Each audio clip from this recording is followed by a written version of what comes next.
आणि यानंतर राज्याच्या राजकीय वर्तुळातून एक महत्त्वाची बातमी आहे। उद्धव ठाकरे गटाकडून महिला आरक्षण विधेयकाला पाठिंबा दर्शवण्यात आलाय।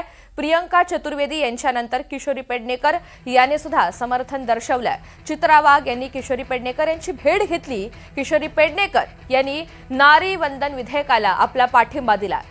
मिस कॉल देऊन महिला आरक्षणाचं समर्थन सुद्धा केलेलं आहे। उद्धव ठाकरे गटाकडून महिला आरक्षण विधेयकाला पाठिंबा दर्शवण्यात आलेला आहे। एकीकडे या सगळ्या विधेयकाला सर्वांनी पाठिंबा द्यावा, सकारात्मक प्रतिसाद द्यावा यासाठी पंतप्रधान नरेंद्र मोदी यांनी सुद्धा विरोधकांसोबत पत्रव्यवहार केलेला होता। तर दुसरीकडे राज्यामधले आपण हे सगळे पडसाद पाहतोय। प्रियंका चतुर्वेदी यांच्यानंतर किशोरी पेडणेकर यांनी सुद्धा समर्थन दर्शवलेलं आहे। रामराजे शिंदे आपल्यासोबत आहेत, माहिती जाणून घेऊयात। रामराजे,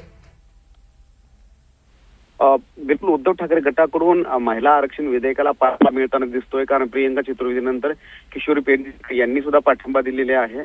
चित्रा वाघ यांनी भेट घेतलेली आहे आणि तेव्हा उत्साहामध्ये चित्रा वाघ यांचं स्वागत केलेलं आपल्याला या व्हिज्युअल मधून, व्हिडिओ मधून दिसून येतोय।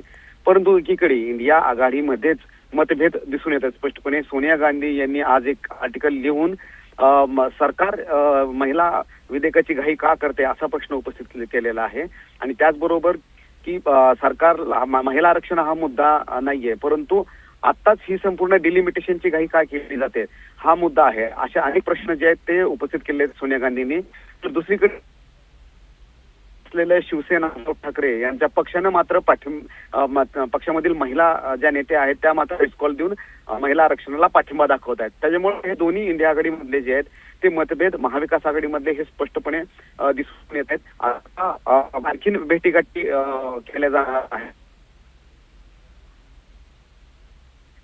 बरोबर आहे रामराजे, जसं आपण सांगताय इथे मवियामध्ये सुद्धा याचे नेमके काय पडसाद उमटतात, कारण जी उद्धव ठाकरे गटाची भूमिका आहे त्यावर काँग्रेस नेमके काय प्रतिक्रिया देतं आणि पर्यायानं देशभराच्या पातळीमध्ये इंडिया आघाडीची नेमकी काय भूमिका राहील यावर सुद्धा आता एक मोठं प्रश्नचिन्ह निर्माण झालेलं आहे।